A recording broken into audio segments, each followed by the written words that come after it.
We got a huge amen, folks, on this storm. I got to tell you, your mayor got a little dusty this morning looking out my window at City Hall as the dawn was beginning to come up over Jacksonville. I am just absolutely beyond grateful that we continue to be so blessed in this city that we have yet again avoided the worst of one of these monster storms. And I can't wait to tell you how well we did because of these folks and the team that we have that has worked so beautifully together through this process. And I say that not only to brag on them because I am so very proud of them, but to let you know that you have a great number of people who deeply love this city who are working very hard to protect it in times like this, and I'm extraordinarily proud of them. That said, we'll also tell you some things we want you to keep a lookout for, but let me give you the very latest at this point in terms of the weather. Milton exited the east coast of Florida, thank goodness. He did that near Cape Canaveral earlier this morning. The wind field is expanding offshore, and that's going to further contribute to ongoing surge along our beaches and on the St. Johns River through the afternoon high tide, and there's some concerns going forward with the king tides for the river. We remain right now under a tropical storm surge warning and a tropical storm warning, though we expect the tropical storm warning to drop sometime before 5 o'clock today, very likely. The hurricane and flood watches have been dropped. You still see some minor winds by then, but they'll continue to slow down as the day goes on. You're already seeing a precipitous drop off in most places. And marine conditions at the beach will remain dangerous. So our mayors at the beaches once again ask us to please remind you to stay out of the water today and tomorrow. There is still a risk of tidal flooding today between 1 and 5 p.m. when it's high tide. The highest risk is in the same suspects we have that flood sometimes even on a sunny day, okay? So San Marco, Riverside, Southampton, you need to stay alert if you're in one of the typical flood zones. To be clear, we are expecting road flooding primarily at this point. If you are in a particularly low-lying building structure that is in one of those places that floods, keep an eye on it and be aware. The flood water could get close to it. But what we're primarily expecting you to see is some roads that have to be closed off. And again, we're asking you to be very, very careful about driving through any flood water that you can't tell how deep it is. You don't know, and so we don't want to get into trouble there. We also anticipate the Kennight Drive area to flood between 3 and 5 today as well. With that in mind, residents can take the special shuttle to the Legend Center throughout today. Pickup is every 15 to 30 minutes, as it has been at Moncrief Road and Kennight Drive. Street flooding, as I said, will continue Friday afternoon and into next week during high tides as water from Central Florida moves up the river and it comes our way because of those approaching king tides. All right, impacts. We are, as I said earlier, extraordinarily fortunate here in Jacksonville compared to the neighbors to our south in the Tampa Bay areas and the hardest hit parts of Florida. I hope that you will continue to keep them in your prayers. A lot of devastation down there, a lot of devastation. As of 11 a.m. this morning, our teams are reporting here in Jacksonville 435 power outages. That's amazing. I want you to understand that's amazing. Hopefully you recognize how amazing that is. It was at 13,761 at peak around 3 a.m. Overall, though, JEA has restored 39,000 outages during this process. There were 30 weather-related calls to JFRD, 384 to JSO, 14 emergency road access teams or swift water rescue team calls, and all these numbers are way down from Hurricane Helene. So there's some speculation among this group that Helene actually, as awful as it was here, did us a favor and cleared a bunch of stuff out. And since we didn't have the rainfall we were initially expecting, we ended up with a much better scenario. Our 6 shelters had 777 people sheltering at our peak. Did I say 600? I meant 777, if that's not what I said, 777. That's 724 general population, 53 special medical needs, and as of 11 a.m., we had a total of 534 people still remaining in our shelters. A lot of those folks came up, or we don't know how many actually, I shouldn't say a lot. We know a number of those folks came up from other areas that were hard hit by the storm. So the shelters are going to remain open, especially for that reason, until 8 a.m. tomorrow morning. Then we're going to start to close them down by noon tomorrow. Folks are obviously free and welcome to stay or go at any time they think is appropriate. EOC, Duval County Emergency Operations Center, is going to remain fully activated today as we keep shelters open and have water rescue teams on standby with street flooding that we expect this afternoon. Our local state of emergency will end on Friday at 5 p.m. So in terms of return to work and school, a reminder that our non-essential city employees will return to work on Monday, and all of our City of Jacksonville employees the same. The same is true for all of our constitutional officers. Duval County Public Schools will be fully operational on Monday, but it was already a scheduled teacher planning day, so they will be there, but students will remain at home on Monday. We are very grateful for the partnership with Dr. Bernier and his team on the shelters and the storm response. They have been absolutely invaluable and just heroes in this whole process. The City of Neptune Beach offices will remain closed on Friday. Atlantic and Jacksonville Beach will be open. So if you're in Neptune, closed, Atlantic and Jacksonville open. JTA routes are clear. They are reopened as normal bus service at 9 a.m. this morning.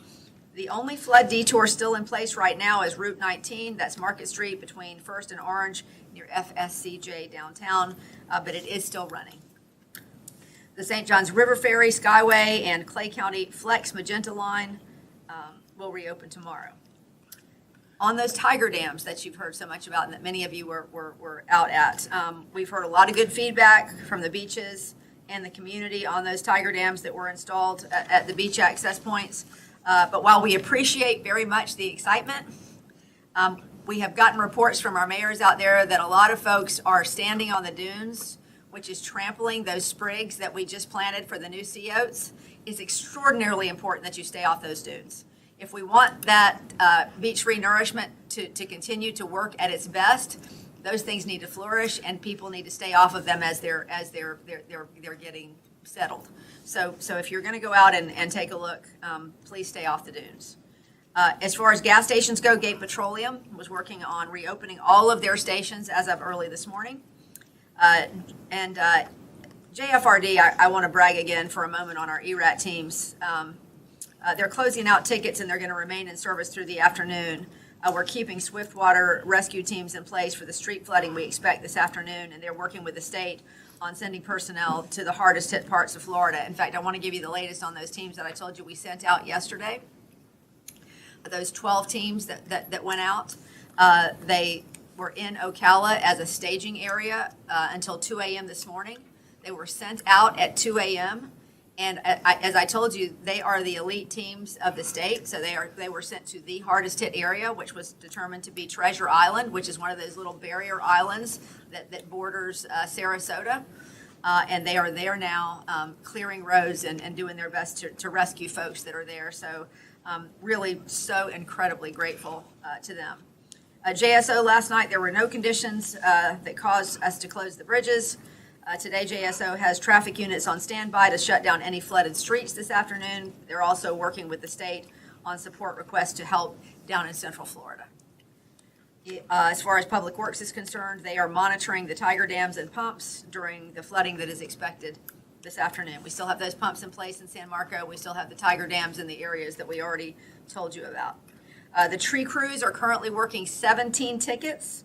In comparison, there were 293 of those in Hurricane Helene. Our waste pickups for today are rescheduled for Thursday. Friday pickups will happen as scheduled. Is that still right? Yes. Okay. Saturday. All right. Very good. That's today. Thursday, Saturday. Thursday, Saturday. Thursday. Oh, waste pickups for Thursday are going to be Saturday. Okay. As yard waste pickup resumes, please be mindful that it will take 2 to 3 cycles to pick up all the debris. So please don't put out more debris than our 5 cubic yard limit at a time that we told you about last time. I know everybody wants the debris picked up as quickly as possible, and we are doing our very best to make sure that we can do that. Just a couple of things. Yesterday, we told you, this is just good news stuff. We told you about the City Council, JTA, JEA, and Jacksport donating $300,000 to our local Red Cross.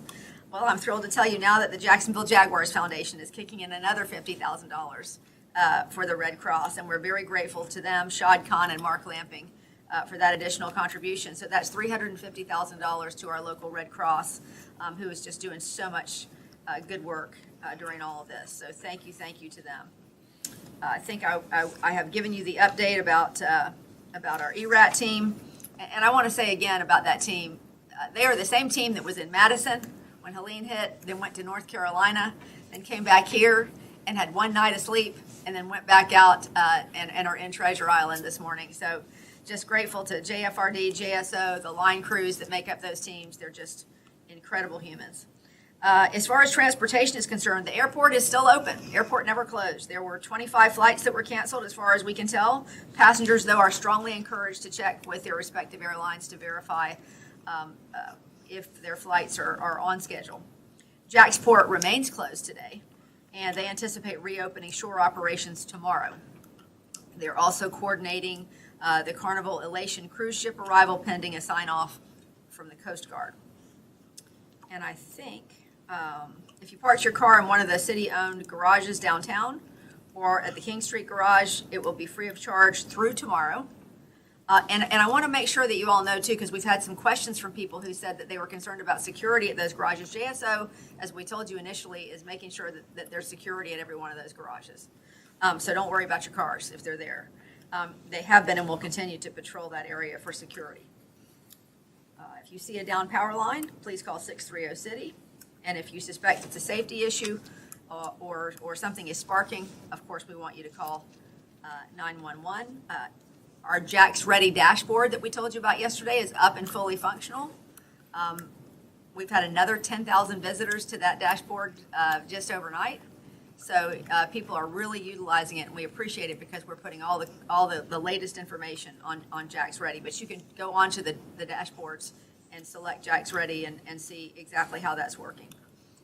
I am really, really proud to say that we've had more than 128,000 citizens that have used that website since we started with this storm process, and that's 4 times what we had with Helene. So people really are doing that. I think that is all that I have for you. So please feel free to ask questions as you wish. I guess these would be for the two chiefs. Have you heard from your men and women who have gone down there? What are you hearing from them? We've gotten a little bit of information, just kind of where they're at right now, but obviously they're all working extremely hard, and so we don't hear a lot of communication when that's going on. And communication is very limited in that area right now, so they're working in some areas that are devastated, as the mayor mentioned, and they'll continue to do that until we have made sure that everybody down there has been rescued. But it is a great partnership between the line crews and JFRD and JSO, and is really becoming a national best model, as we heard out of North Carolina. Since we had sort of a best case scenario in Jacksonville, is there any plan to send additional team members down to the south to help? So we actually have received some potential requests coming from the state, and we're working on seeing if we can staff those as we speak. And once we have that determination made, we'll make those announcements. Anything else? All right, folks, thank you very, very much. Appreciate your time and attention and your help in disseminating all this information. Glad that we had the scenario that we had. Always grateful and very mindful of what the folks down in Central Florida are dealing with. So thank you again, and this will be our last update of this storm here. Okay, thank you so much.